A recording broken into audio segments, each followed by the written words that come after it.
How can Juneteenth be about freeing slaves when you, the Indian, that was at war the whole time, all through the 1700s, all through the 1800s? What do you think was happening to the Indian captives? What do you think happened to the Nagas that got caught up in these wars, became prisoners of war like you are today? You ain't no slave, ex-slave, man. You a prisoner of war. You the Chickamauga. You the Karankahawa. Man, shout out to the Tecumseh. Tecumseh tried to tribe them up in 1812. What do you mean, free slaves? How you be free slaves when you still fighting? And even in that case, they didn't free all the slaves, only the South, my nigga. Only the South. But you weren't the slaves. When you realize you weren't the slaves, it's gonna blow your mind bone. You the Indians that's fighting, man, because you from here. You weren't brought on no boat from Africa, man. They said you the copper color Nagas they just found on this continent. You the copper color Nagas that was found in a whole new world. Robert Knox and the Races of Man say nothing was identical over here from what they had over there. Nothing was identical. No trees, no birds, no fish, no people were identical to what they had in their own world. This is a new world. You weren't slaves. You prisoners of war, dawg. You fighting for the promised land. You is who they was writing about in their fables. Oh, slaves are free today. My Naga, you've been fighting the whole time. To this day, you still fight. All their wars. Chickamauga wars. Texas Indian wars. They just went to the Korea Cold Wars in the 50s. All the Philippine wars is about you. Vietnam was about you. So these are the same people that you trust with medicine. Now you trust their medicine. Now you lining up for it. They came over here with witchcraft, my Naga. They conquered with Black Death, Black Plague. They got caught up in the Ice Age. They call it global warming. You just coming out of Ice Age. Because the Creator cursed this land. Because we cursed ourselves being out of code, not being most high over everything, not being MHOE got us here. Columbus looked like you. King Charles looked like you. Holy Roman Emperor Charles V looked like you. King James looked like you. Prester John looked like you. Queen Sheba Khalifa looked like you.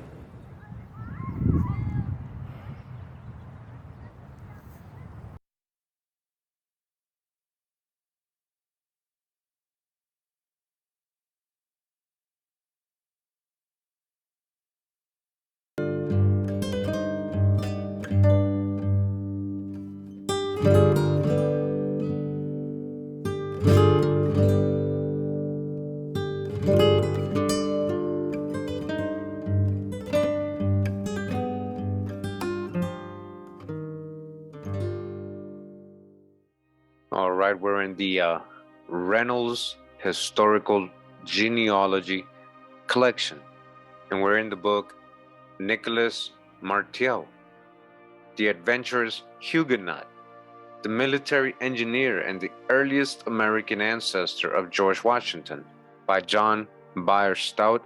This is from 1932. Nicholas Martial, the Huguenot. Says here, to the names of Hampden, Pym, and Cromwell, Woodrow Wilson could well have added those of Calvin, Bessa, and Coligny, for there was a distinct French Huguenot strain in the lineage of George Washington.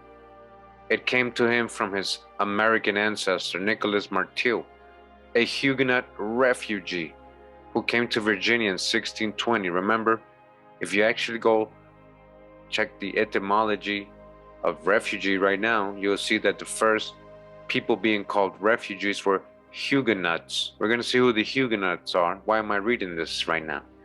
This infusion of Huguenot blood, all right, Huguenot blood, into the Washington family Huguenot blood. Into the Washington family is a special interest both to historians and to psychologists.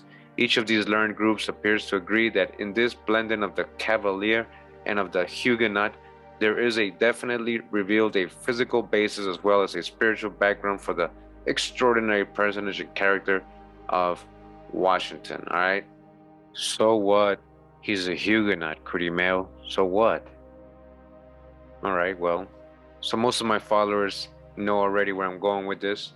In case you don't know, it says here, History of the Conquest of Spain by the Arab Moors, with a sketch which had lately been a Moorish port.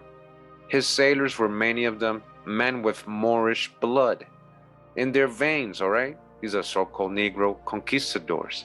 It has been asserted that when the Moors, all right, when the Moors, who's the Moors? When the Moors were driven out of where? Spain and Portugal, right? Thousands took refuge in the south of France. Oh, they didn't just go to North Africa. No, they went to the south of France too, who afterwards, abhorring the Roman Catholic persecutions, became Huguenots. All right, Huguenots. And that of these many emigrated at a later date to South Carolina and Virginia. As we just read, Nicholas Marteau, the ancestor of George Washington, right? The Huguenot. He was a Moor. Nicholas Marteau was a Moor. Yes, he was a Moor, so-called Huguenot, and he is the earliest American ancestor of George Washington. What does that tell you? He has Moorish blood, right? George Washington has Moorish blood. We're in the book, it says here, George Washington, a biography by Douglas Southall Freeman, Volume 2. This is from 1948. Page 239 of this book, searched by the colonel, and the merchant was to no purpose. The man had disappeared. Loudon had then to attempt to identify Pierre Fidel on the basis of Van Horn's description, added to what the trader had said casually in his letter of himself and of his military position. What tall, dark officer was there in America, 38 years of age, unmarried, who had eyed the camp and was going to participate in the expedition against Fort Duquesne? The only officer who was known to Lord Loudon's informants as in any way answering to this description was Colonel Washington, George Washington, who was what? Tall, dark officer? Tall and dark. Washington. He was single. He had an aide. He was to share in the next march to the Ohio. As it changed, Lord Loudon had close at hand Captain David Kennedy, who had seen Washington in New York in March 1756, when the colonel was returning from the visit to General Shirley in Boston. Loudon consequently asked Kennedy for a description of the Virginian. All right, they're talking about George Washington. Washington said the captain was a man about 6 feet, of a black complexion, again, a black complexion with black hair, which he then wore in a bag. Looks like a foreigner, a strong man. Kennedy remembered Washington's companions, Mercer and Stewart, and recalled that Washington's uniform was blue, faced with red and laced, right? Black complexions, so-called black complexions, right? So when they mean dark, they do mean black, so-called black, dark complexion, so-called Negro, right? Remember, he is a descendant of a Huguenot. He does have Moorish blood, so this makes sense. And now, it should be mind blasting like the book of Daniel say. The books are being unsealed. You should be mind blasted right now. The colonizer look like us, man. Behind the scenes, they still looking like us. They use the straw man the whole time so we can go to war against, another section. And it don't mean that section is good or bad. It means they were used as a straw man for the real more and more war, man. Nah, these wars that we's fighting, these treaties that's put on us, is from our own people. And anybody benefiting off these treaties is all recent. These Chickamauga, these copper colored cons found here, they weren't suddenly free. You were just reclassified into black, into African American, into Negro. No longer are you called the Kara Kahawa. Nah, you just black now. You lost an entire nation. You lost an entire world. You lost the new world. They put you in their world while they took the new world. Took the 7 cities of gold. Shambhala, the kingdom of Anion, Quivera, Keber, Eber, Ibaru. I'm talking about the descendants of Joktan, Yucatan, my naga. Descendants of Moshe, Meshi. I want to hear you say your name. Your name is Toby. What's your name? Kunta.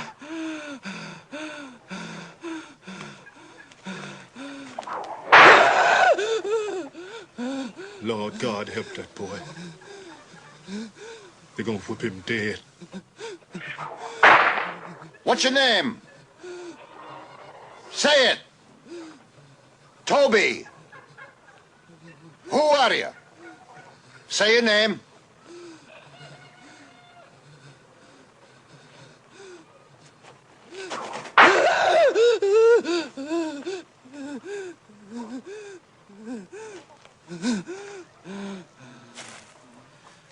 What's your name?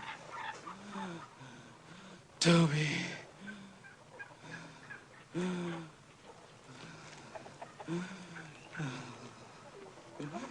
Hi. Say it again. Say it louder so they all can hear you. What's your name?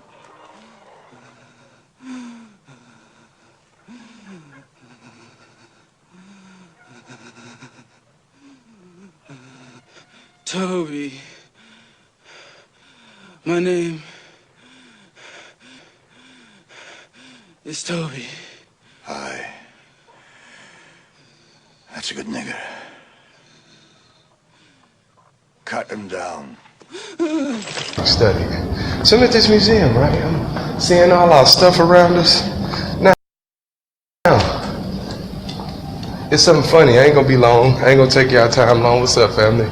Y'all know how we kind of done for the most part with the lives, but I did wanna, since I was at this museum, I wanted y'all to catch something. What's up? Give y'all just a little second, little moment to come in. Now, it was some of some Mississippian people that was over in Cahokia, Illinois, who was building this about 1,000 years ago. Right, now that's a lie. They weren't no Cahokian people, they were Moors, okay? Not only were they Moors, it's funny how when I come into this museum, this is in St. Louis, when I come into the Missouri Museum, you see a lot of things like this, but they don't tell you nothing about the Moors. Everything starts from like the 1800s, right? That was like the original White House type thing, right? They don't tell you about that type of stuff in your greatness. Notice they don't got no pictures of people in it either. You know, these just memories of stuff. But I'm gonna show you a little map real quick. It ain't gonna be too long, so y'all make sure y'all share, do what y'all gotta do if y'all want this history to get out to your family. There's some other parts and places that I want you to see too, like just to see your greatness. Now, for those who don't believe that this is Morocco, we got a little proof during this video. During this video, watch this. Watch how this happens. Watch how this works. So I don't know if y'all ever learned about the Louisiana Purchase. Louisiana Purchase, okay. Now, before they made it one little state, the Louisiana Purchase was a whole middle form of the land, which was over here. The whole land itself was our land. It was called Morocco. I ain't gonna show y'all too much in here because there's some disrespectful, like the energy in here is just not right. So I want you to focus on one key thing. This is the ground plans of the Louisiana Purchase explosion, St. Louis, Missouri, 1904. Keyword 1904. Now, first look at that. You see how the south is up north, and the north is down south, and the west is east, and the east is west. So you see how they flipped already? They didn't flip the compass. So now everybody's direction is off whenever they're looking for something particularly, or whenever they're trying to see where something is or what something is. So key word that I want people to see, yeah, because north ain't south and south ain't north and east ain't west and west ain't east. Little do people know, so they kind of got your brains a little going. Now, I want you to notice there were a lot of things that were over here. On plans, it says 1904, right? So Morocco wasn't even founded to 1952. So what is this? You sure this ain't the ancient Jerusalem and ancient Morocco right over here next to Illinois? California was right over here, Temple Inn, you see Japan, right? You see a bunch of little places. Hold on, you see Great Britain. Yes, this is on this land. You see Sweden, you see Cuba, you see China, you see Belgium, yup, Austria. All of these places were over here. All of these places, Italy, all of these places were over here, right on this land specifically, right? And this little thing that you see right here, you see how they got it a sky view? This is a sky view. This is this that I was just showing you. This is what this looked like from an east to west view. This is what that looked like, baby. When they got over here, that's what they saw, baby. They know what they saw, baby. Greatness. Come on, Morris, stand up. They know what they saw, baby. Greatness. You think we ain't had this whole land on lock? Come on, man. Come on, man. Slaves ain't built no White House. We did. We built all this. Morris did, baby. Ancient Morocco. Now, I'm gonna go back to this, because remember, if the new Morocco was founded in 1952, then that must have been the people that purchased this land and took the Jerusalem from over here and threw it over there.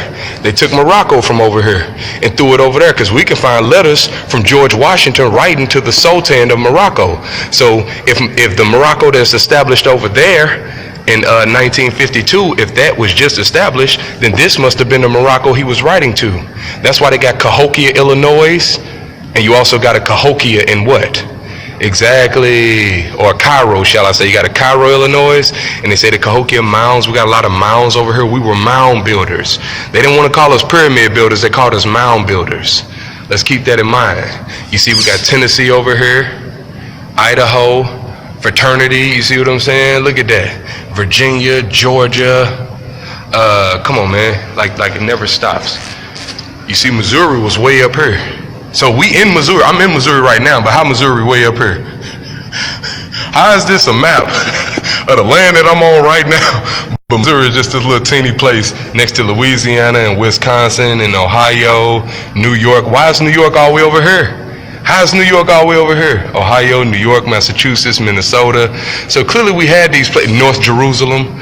For those who claim they're Israelites but don't even know where Israel is, this is Jerusalem, the holy city, buddy. Sorry, you got Iowa, you got Mississippi, and mind you, if you're wondering why it looks so confusing, you should be. They flipped your whole world upside down. So you see south is north, north is south, east is west, west is east. So you have to learn a whole new form of directions. And remember, that right there, if you're wondering where that compass comes from, I'll show you. The compass that you see, if you know nothing about the quote-unquote Mayan calendar, they do. It's right there, see? Make windows out of it, make all kinds of signs out of it. Let's keep that in mind. So that's where your compass comes from. This is how we knew how to navigate, right? Seeing that quote-unquote what they call Mayan calendar, what we call it the moral compass and mental magic. Of course, because we do not go by anybody else's names. Yeah, they said that we would never rise again, so hey. I just wanted to show y'all one more time so you can see just how deep this was. And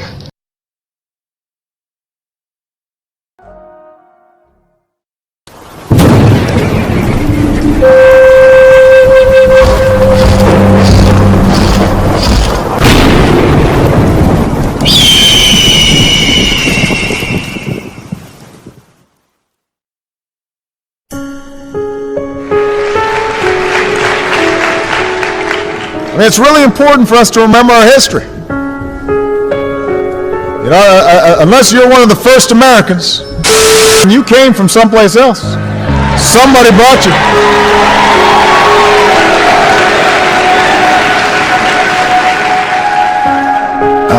That probably is me, absolutely. Because I'll tell you what, if you look at some of the reservations that you've approved, you, sir, in your great wisdom have approved, I will tell you right now, they don't look like Indians to me, and they don't look like the Indians. Now, maybe we say politically correct or not politically correct. They don't look like Indians to me, and they don't look like Indians to Indians, and a lot of people are laughing at it, and you're telling how tough it is, how rough it is to get approved.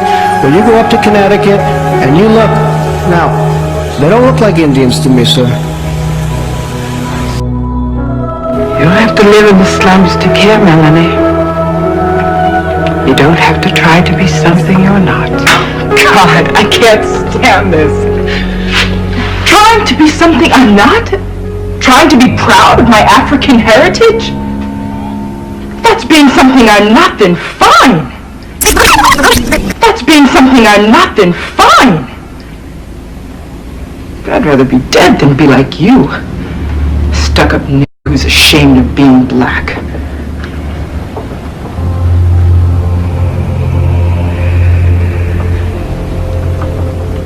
My grandmother was a full-blooded Iroquois. Was a full-blooded Iroquois. Was a full-blooded Iroquois. Was a full-blooded Iroquois. Was a full-blooded Iroquois. I know all that, Mama. They don't know this. I am alive because of the blood of people who never screamed or begged or apologized for what they were. They asked only one thing of this world: to be allowed to be. And I learned through the blood of these people that black isn't beautiful. It isn't ugly. It isn't kinky hair. It isn't straight hair. Black is just black.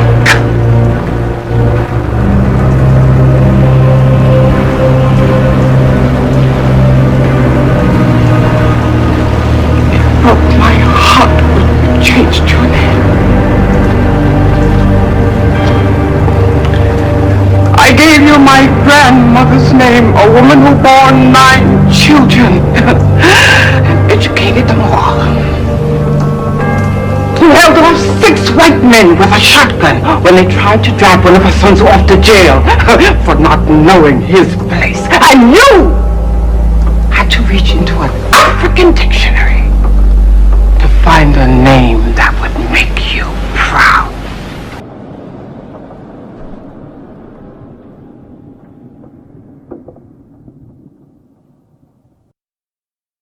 Have you heard of Executive Order 14067? Most people probably haven't, but it could completely upend American life. You see, Section 4 of this order is set to completely manifested within my works. Now, with all of that being said, let's go back in time a little to where this fictitious propaganda was cultivated and implemented into our mindsets as a fact of one-sided historic information. Melville Jean Herskovich was born on September 10, 1895, in Bellefontaine, Ohio, to 2 Jewish immigrant parents who immigrated from parts of Europe to North America during the mid-1800s. His mother, Henrietta Hart, was an immigrant from Germany, and his father, Herman Herskovich, was an immigrant from Hungary. Before becoming a teenager, the family moved to El Paso, Texas in 1905. Then soon after, his mother abruptly passed away from a mysterious illness. Melville and his father moved to Erie, Pennsylvania, where Melville later graduated from Erie Senior High School in 1912. Melville began his college studies at the University of Cincinnati, while simultaneously taking rabbinical studies at the Hebrew Union College, Cincinnati campus, as traditionally suggested by his family, being as though the college is a Jewish institution of religion. When the United States involved themselves in the conflict known as World War I on July 28, 1914, history loves to state that Melville allegedly quelled his studies to enlist in the, quote, Army's Medical Corps and headed off to Europe. Now, keep in mind that his mother was from Germany and his father from Hungary, in which both places, including Bulgaria and the Ottoman Empire, fought against Russia, Italy, France, Japan, Romania, Great Britain, and of course the United States.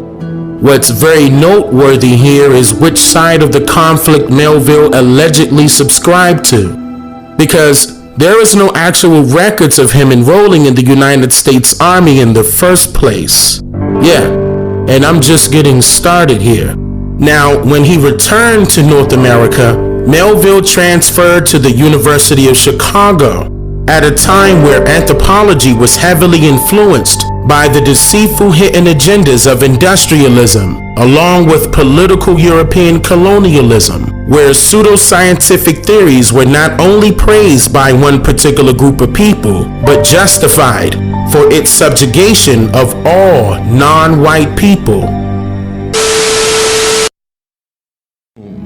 Before World War I began, in a speech directed to accredited businessmen, President Woodrow Wilson stated that henceforth public policy would be geared to providing a public education tailored to producing industrial workers who did not question orders and were skilled in only basic manual labors, and that a liberal education would be reserved only for a small elite. By the early 1900s, American industrialists recognized that compulsory public education was the most useful means to socially engineer the American population to suit the purposes of industrial capitalism. Local networks of corporate foundations, university education and psychological departments, educational accrediting boards, and governmental agencies arose to oversee the implementation of the blueprint for this ambitious but yet so devastatingly evil social engineering project. These entities included organizations such as the Rockefeller Foundation, the Carnegie Foundation, the Columbia Teachers College, the University of Chicago, the National Training Labs, the National Education Association, and the U.S. Office of Education, now known as the Department of Education.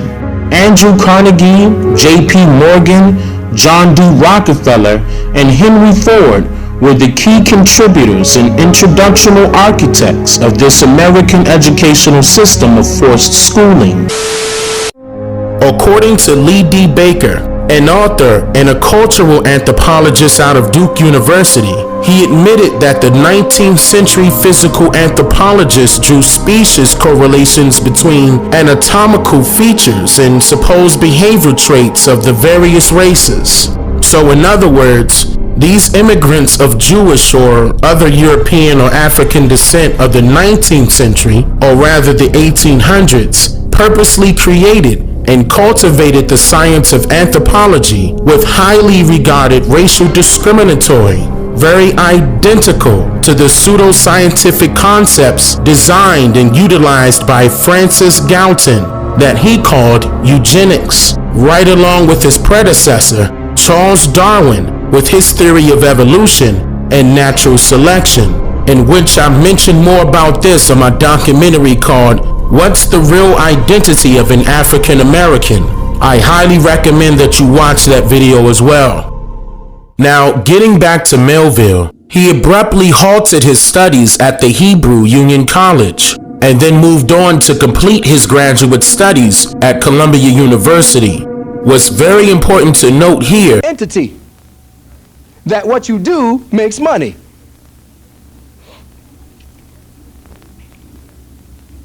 It becomes impossible to revolt against the state because the state now knows and owns everything. A reflection of this principle can be seen today with the suppression of radical and practical technologies in order to preserve state control of life and prevent evolution and independence. The New Atlantis was widely read by German mystics of the 19th century. By 1840 in Prussia, there were a whole lot of world research universities in concept all over the country, all of them drawing in talent and developing it for purposes of state power and stability. So all of your intellectual elite are given all kinds of monies and grants to maintain the system that's in place, the system of ignorance.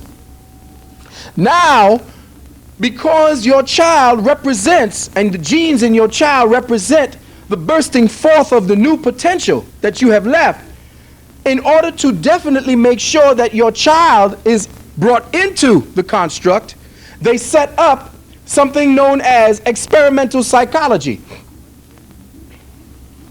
In the middle of the 19th century, Germany had developed a new concept in the sciences, which they termed psychophysics, which argued that people were in fact complex machines. It was the ultimate materialist extension of science that would parallel the mechanistic view of the universe already underway. This new view of people made more or less institutionalized in Germany, and by the 1870s, the field of experimental psychology was born. The ultimate purpose of experimental psychology was to discover the nature of the human machine and how to program it. The main proponent of this new experimental psychology in Germany was Wilhelm Wundt, W-U-N-D-T, who is today widely regarded as the father of experimental psychology. He is described by orthodoxy as having freed the study of the mind from metaphysics and rational philosophy. Freed the mind from metaphysics and rational philosophy. So there must be an irrational philosophy, brothers and sisters. Hello? If he's freeing you from one, he's obviously putting you into the other.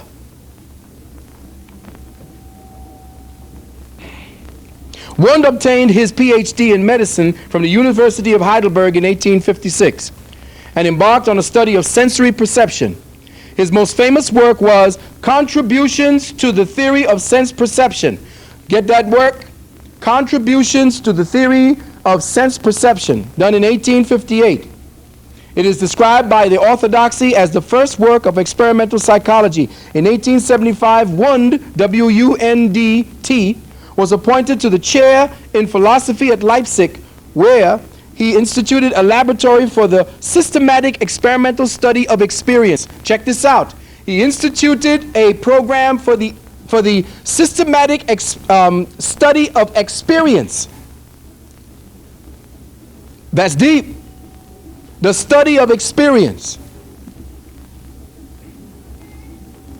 Back then, the phrase "get a life" was not in vogue, and evidently he didn't have much interpretable experience of his own.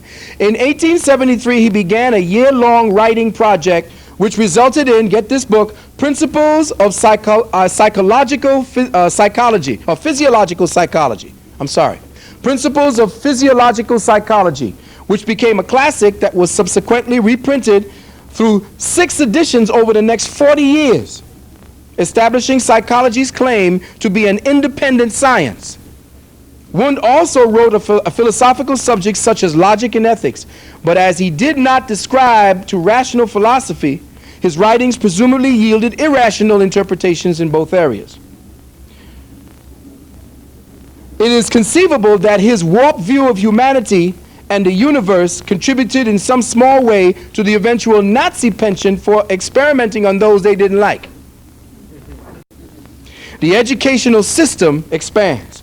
The wave of immigration, which began in 1848, combined with the visibility of revolutions taking place all over Europe, helped foster uncertainty in the public mind. Laws requiring compulsory schooling were then legislated. It was all very Hegelian. We wouldn't want the little tykes to become reactionaries, would we? He's being sarcastic. The implementation of the German educational nightmare in the United States met with some initial resistance. Now check this out. In Carnegie's hometown of Gary, Indiana, the system was implemented between 1910 and 1916. Now this is very important.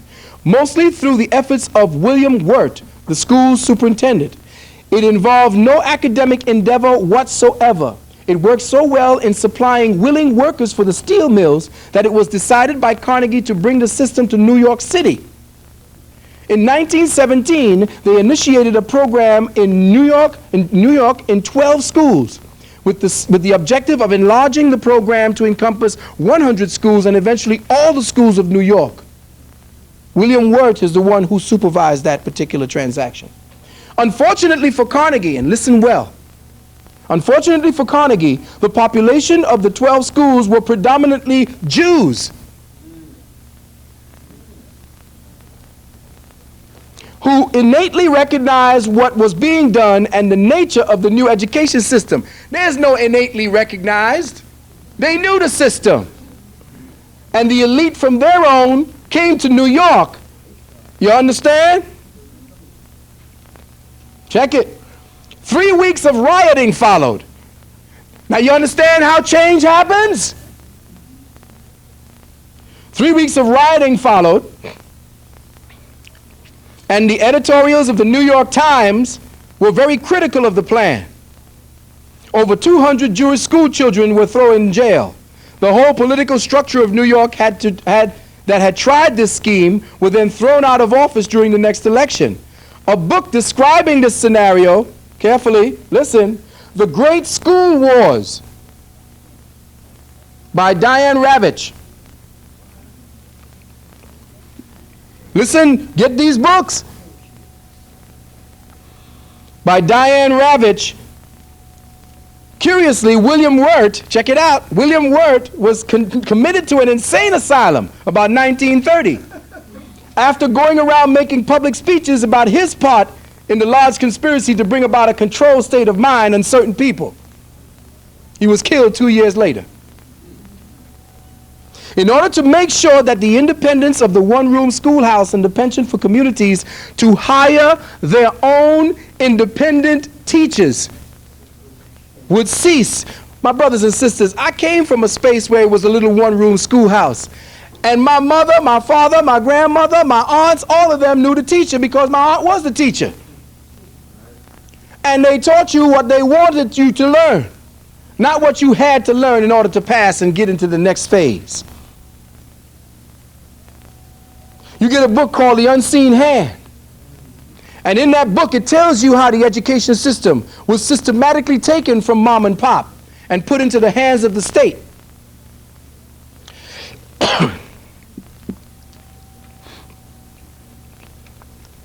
No one knew that the communist revolutions were funded from the United States. The buildup of the Soviet Union as well as Nazi Germany would also be funded later from the United States in order to get a reactionary public to bend to the will of the controlling political factions. It was a plan that worked so well in the 1920s and worked so well again in the 1950s in the psychological creation of the Cold War, providing funding for the buildup of military. In the heirs of Henry Turner versus the United States was another court case.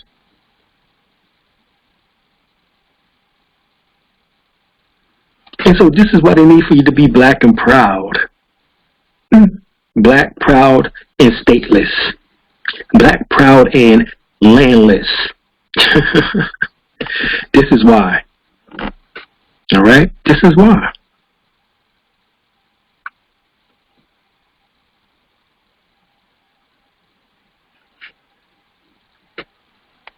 So right here, Drescott, born about 1799, died September 17, 1858. Drescott, subject of the decision of the Supreme Court of the United States in 1857, which denied citizenship to the Negro. Void the Missouri Compass Act, became one of the events that resulted in the Civil War.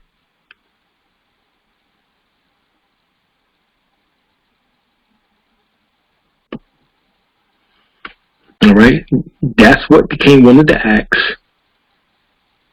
So it says here, Drescott case versus Sanford, 60 U.S. 393, 1856. A free Negro of the African race whose ancestors were brought to this country, and that's the key thing, that was brought to this country. Not all of us were born here, as we have now found out, and now gone back and found, done our research in our family lineage, and sold as slaves, not a citizen within the meaning of the Constitution of the United States.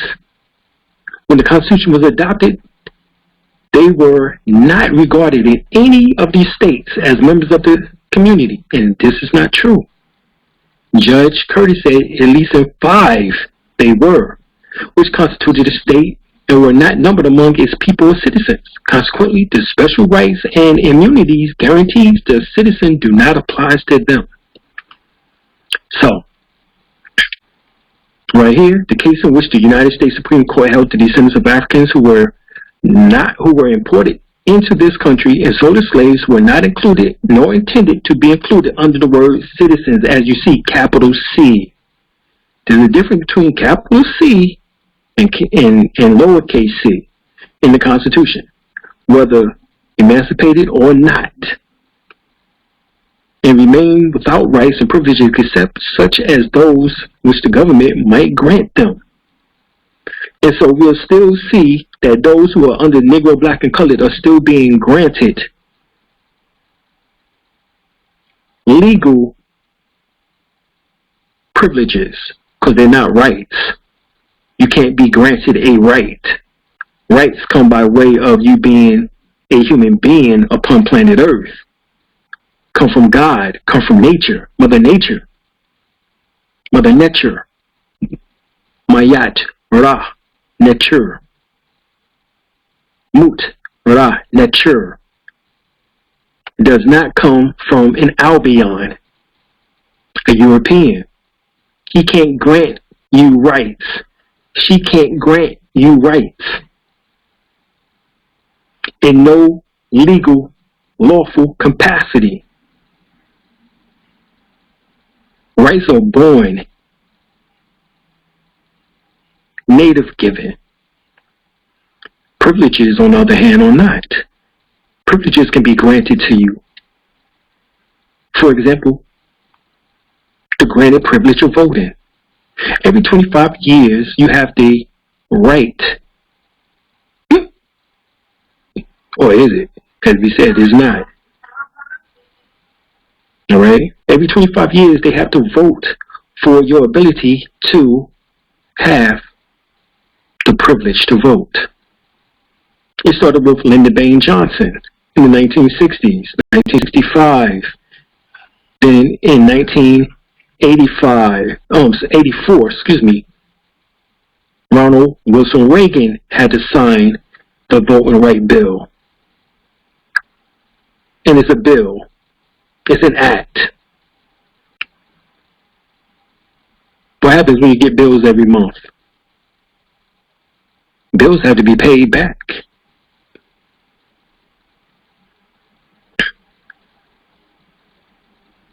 This is why the so-called Indians always mention that the Albions were the Indian givers. They try to switch it around.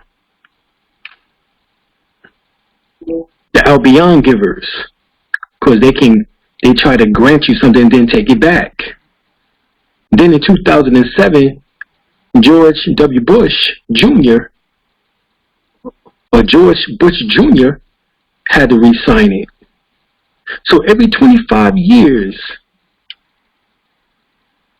the Voting Right Bill, and it's not a right, but it is a bill, or it is an act, has to be signed.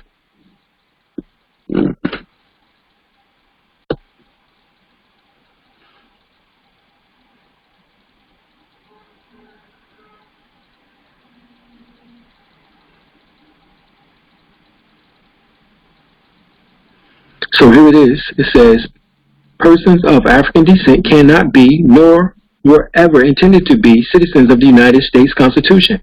Plaintiff is without standing to file a suit. So, if you go to court and you mention the fact that they saying that you are a U.S. citizen, and they say they have jurisdiction, then you ask them specifically about, well, the Dred Scott case states differently. It states that I can't be a citizen, nor will I ever be. Now, Your Honor, if you can tell me, please, when was that changed? Then I relent my jurisdictional issue. But until you can prove to me that it's been changed or nullified, then I'm not a citizen of the United States. And we have a situation here in which that must be corrected.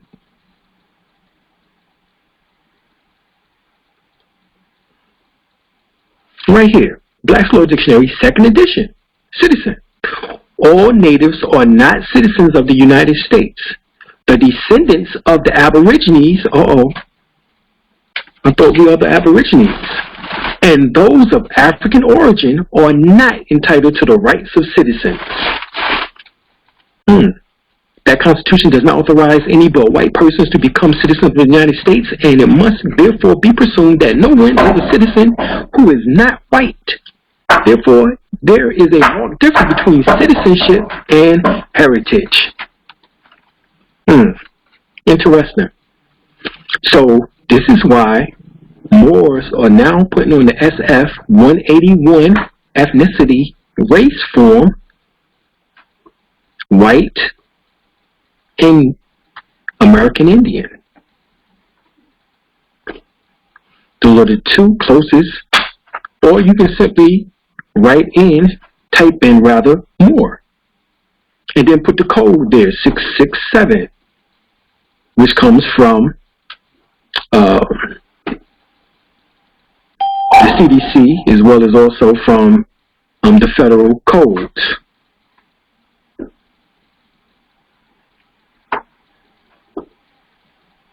But remember, you have free white person, according to the Naturalization Act, and you had white person. Both of these are in the Black's Law Dictionary. White person includes Caucasian.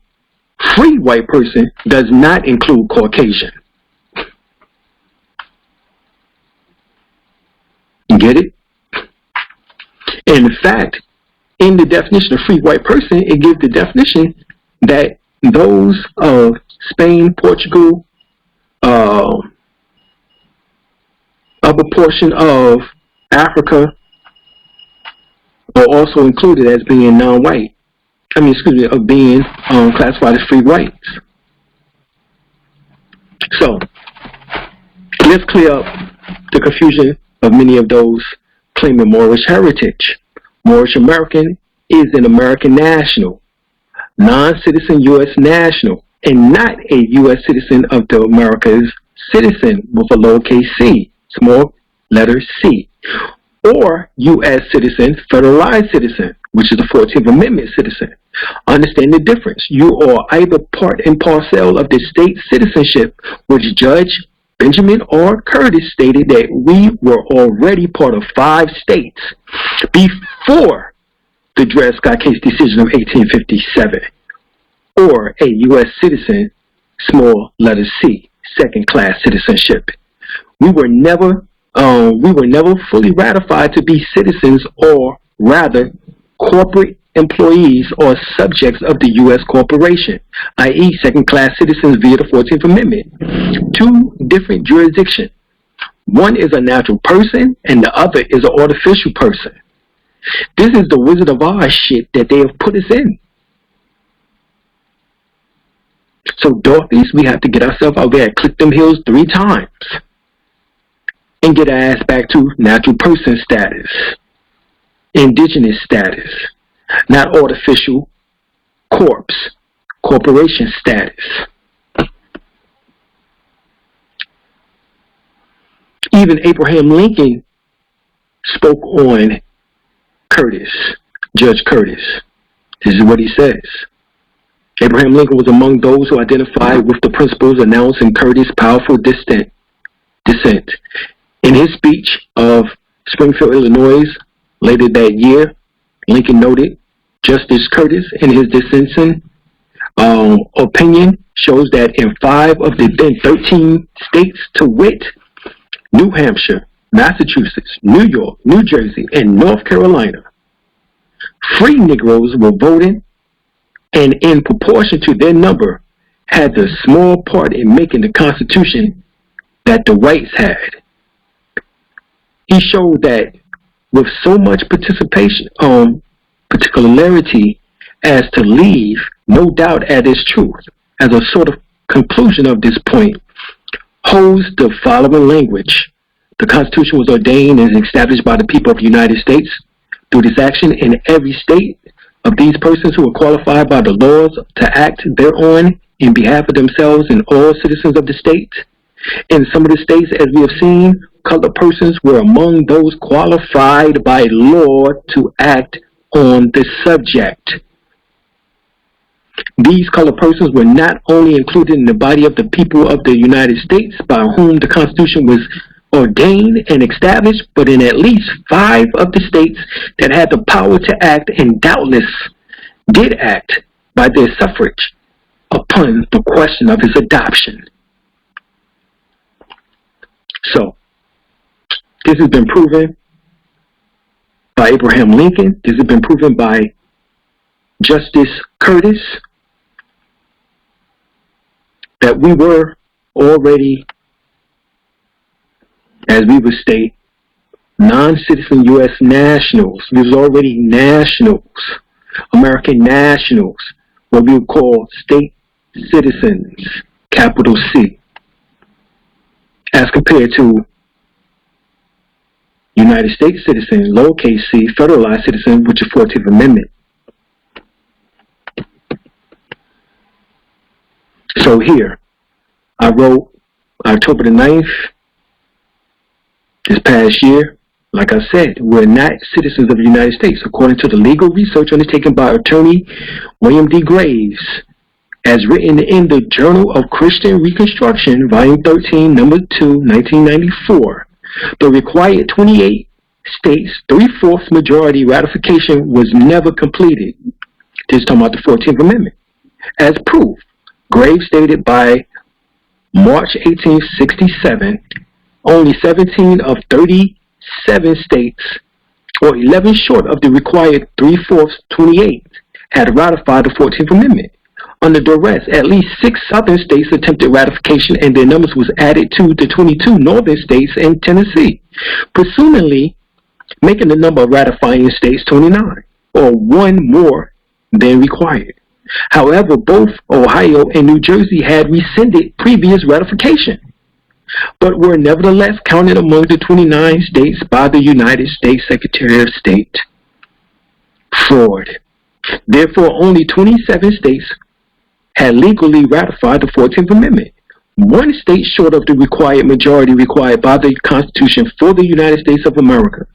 The unlawful, fraudulent 14th Amendment attempted to make a de facto United States federal black citizen irrespective of the state republics of the Union, and in total opposition to international law and in total violation of human rights. This new United States federal citizen is displayed with a small lowercase c, which means a diminishing capacity at law. In other words, minorities. If you look up minorities, you will see that it says immature, infantile. These are just some of the words in which that goes into the definition of the word minority. Can operate on its own fruition. At the forming of the Constitution of the United States of America in 1789, ratifying 1790, 91, the jure citizen, capital C that is, that was recognized was the state citizen. And that was only up until 1871, until after the Civil War, when Congress, which is actually the Congress of Assembly, was never reconvened, and Congress just came into existence, de facto. Within one of the state republics, citizens with a capital C, which means constitutionally recognized. So see, Dred Scott was seen as lowercase c. He was not constitutionally recognized, and therefore, no Negro who claims that he has African ancestry could have been.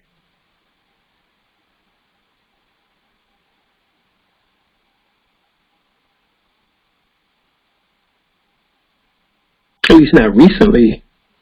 This particular state republic citizen is the United States Constitution was only identified as an English albino, Albion, adult male at the exclusion of the English Albion, adult woman, female at the United States of America is and always has been Albion, English brotherhood entity and bastard child of its mother crown of England. All right. Now, I give some leeway in this because really, we showed you who was ruling Europe at that time period. It was the British Moors, in which that King George III and his wife, Queen Sophia Charlotte, were actually part of, called the Yorkshire Moors. The Moors was running England at this time. All right.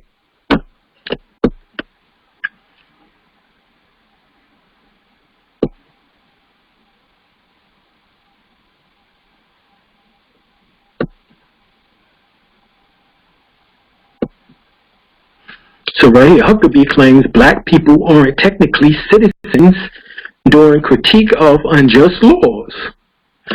Well, that because it goes back to what we just finished talking about.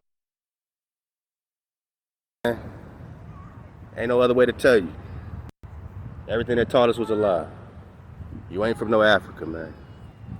This is Africa, man. This is Egypt. This is Atlantis.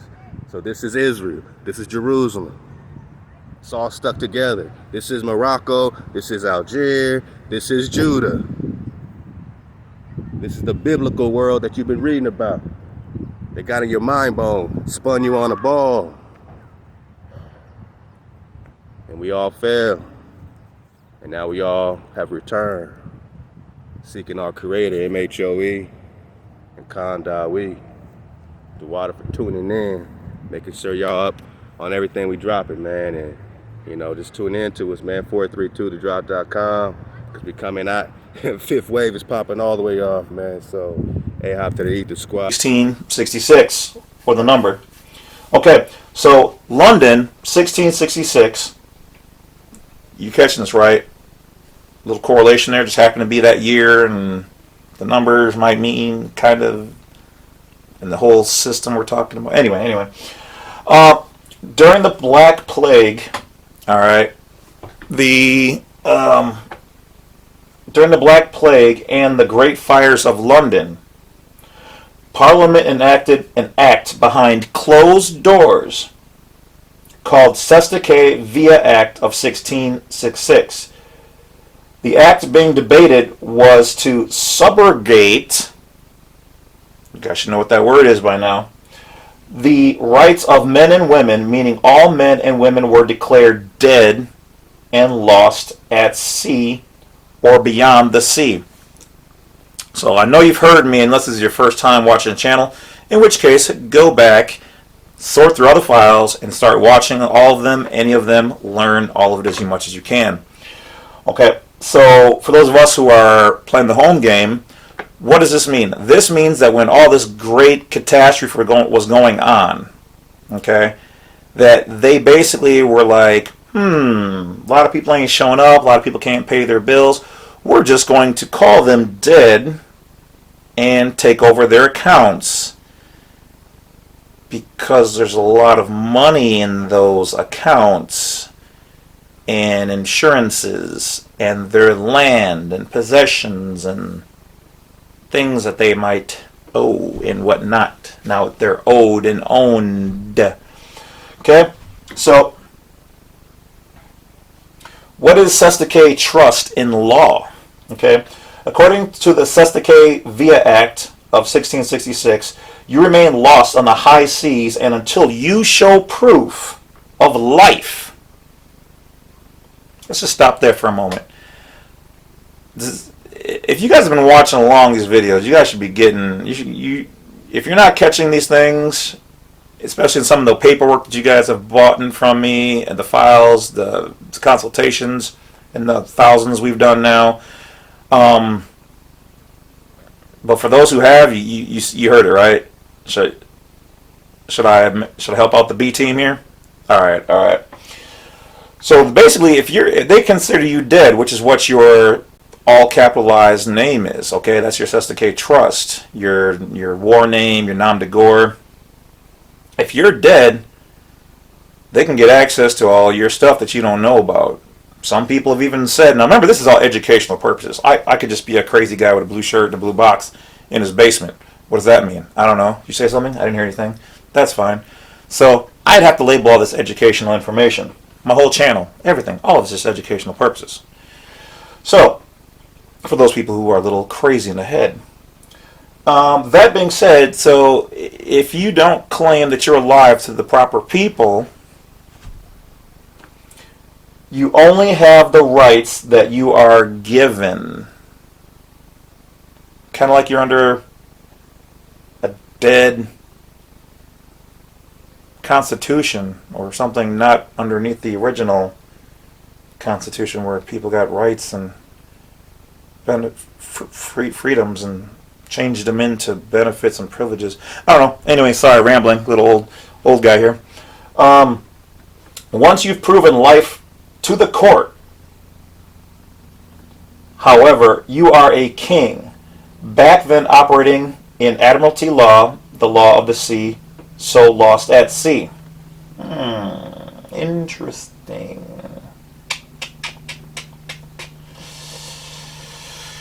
So, once again, I want you guys, I mean, some of you guys will, some of you guys won't. Most of you guys will just get the information I've given you here, and that's fine. But for those people who want deeper meaning, look it up. Because I'm not here to do all the homework. I'm just to wake you up a little. Follow the yellow brick road. Follow the yellow... Now which way do we go? Pardon me. That way is a very nice way. Who said that?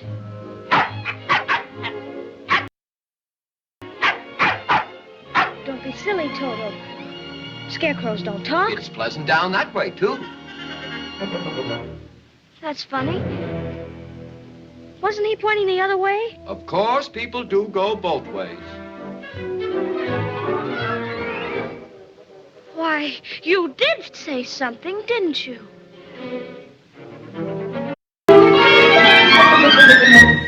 Are you doing that on purpose?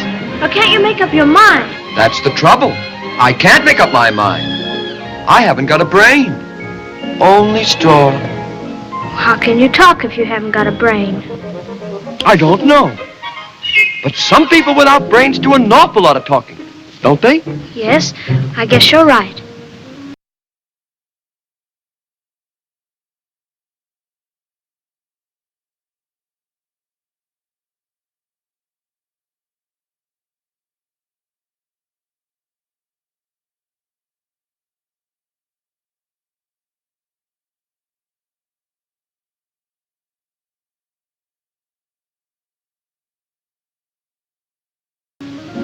Well, we haven't really met properly, have we? Why, no. How do you do? How do you do? Very well, thank you. Oh, I'm not feeling at all well. You see, it's very tedious being stuck up here all day long with a pole up your back. Oh, dear, that must be terribly uncomfortable. Can't you get down? Down? No, you see, I'm... Oh, well, here, let me help you. Oh, that's very kind of you. Very kind. Well, oh, dear, I don't quite see how I can... Of course, I'm not bright about doing things. But if you'll just bend the nail down in the back, maybe I'll slip off and come... Oh, yes. Oh! Whoops! There goes some of me again. Oh, does it hurt you? Oh, no, I just keep picking it up and putting it back in again. My, it's good to be free. Did I scare you? No. I just thought you hurt yourself. But I didn't scare you? No, of course not. I didn't think so. Boo! Scared! Boo! You see? I can't even scare a crow. They come from miles around just to eat in my field and laugh in my face. Oh, I'm a failure because I haven't got a brain. Well, what would you do with a brain if you had one? Do? Why, if I had a brain, I could while away the hours, conferring with the flowers, consulting with the rain. And my head I'd be scratching while my thoughts were busy hatching if I only had a brain. I'd unravel every riddle for any individual.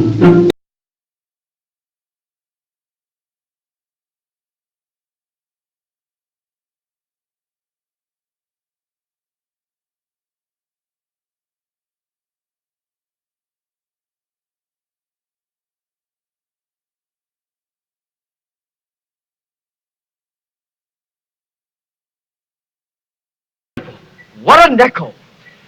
It's empty. The tinsmith forgot to give me a heart. No heart? No heart. All hollow. When a man's an empty kettle, he should be on his mettle, and yet I'm torn apart. Just because I'm presuming that I could be kinda human if I only had a heart. I'd be tender, I'd be gentle, and awful sentimental regarding love and art. I'd be friends with the sparrows and the boy who shoots the arrows if I only had a heart. Picture me. It loves you and wants to keep you safe and well. It even wants to make paying taxes, fines, and government. It loves you. Ah, the government. It loves you and wants to keep you safe and well. It even wants to make paying taxes, fines, and court costs easier for you. How? Well, you'll need to meet your straw man. He was born the same day you were. He looks like you, has the same name, and lives in your house, but you never knew he existed. You will have even paid his parking tickets or taxes. The worst part? He's been dead from day one. From every birth certificate, a legal personality, or legal fiction, is created with the same name to confuse little old you into thinking it's you. So, there is a human you and a paper you, or as it's commonly known, a straw man. So when it seems like government officials, court clerks, or the police are speaking English, they aren't. They're speaking legalese, designed to make you agree to verbal and written contracts without even knowing about it, all spun from Black's Law Dictionary. For example, when the police say, "Do you understand?" you'll say, "Yes." What they are really saying is, "Do you stand under our authority?" Oopsie-daisy, you just created a verbal contract with them. Oh, you clever government.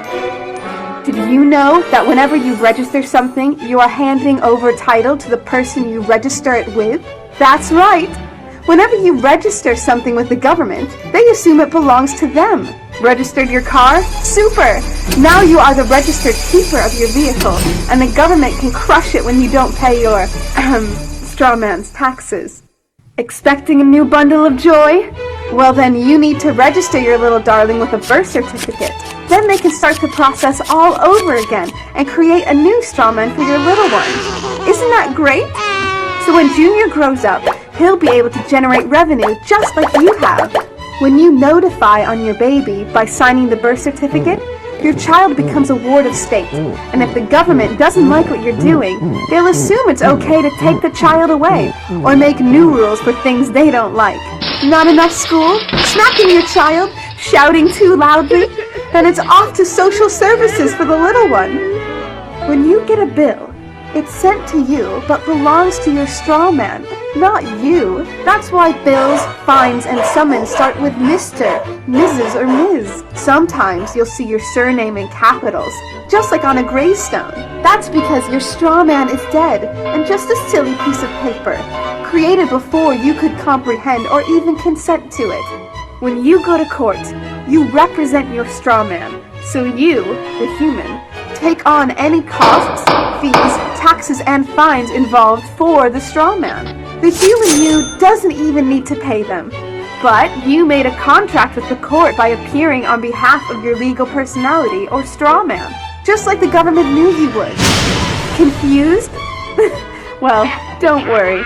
The government doesn't want you to know anyway. If you knew, you'd stop paying things like council tax and parking tickets. Because when you go to court, you are representing your straw man. You are you, alive and made of flesh and blood. Your straw man, or legal personality, is a piece of paper created from your birth certificate. And you think it's you. What a silly Billy. Get informed and get real.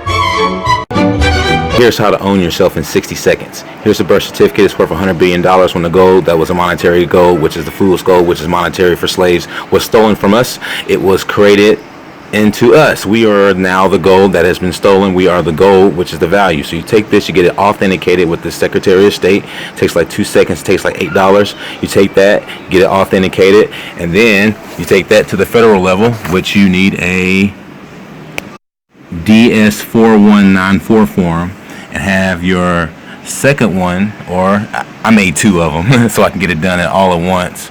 but you send it to the U.S. State Department, and then they have it authenticated, and then you become the flesh and blood man who owns the all-cap name.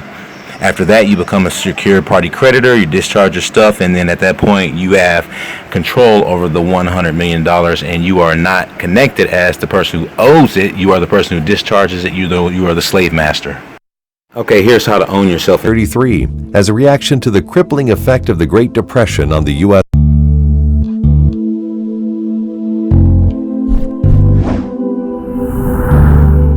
Executive Order 6102 was a presidential executive order that required Americans to surrender much of their gold to the U.S. government. President Franklin D. Roosevelt passed the order in 1933 as a reaction to the crippling effect of the Great Depression on the U.S. economy. After years of economic turmoil, the American people desperately required relief from the financial disparity induced by the Depression. The reason behind the order was to remove constraints on the Federal Reserve in order to print more money during the Depression. The order was issued within a month of FDR's inauguration, and all Americans were required to forfeit their gold to the government. However, each person in a household could retain up to 5 troy ounces of gold bullion coins. Those who surrendered their gold were compensated with $20.67 per troy ounce, the spot price of gold at the time. Many were upset by this, as gold's price increased to $35 per ounce with the passing of the Gold Reserve Act of 1934. This order also led to the extreme rarity of the 1933 Double Eagle coin. As production stopped, all 1933 coins were ordered to be destroyed. However, about 20 were stolen before being destroyed. The extreme rarity of these coins led to one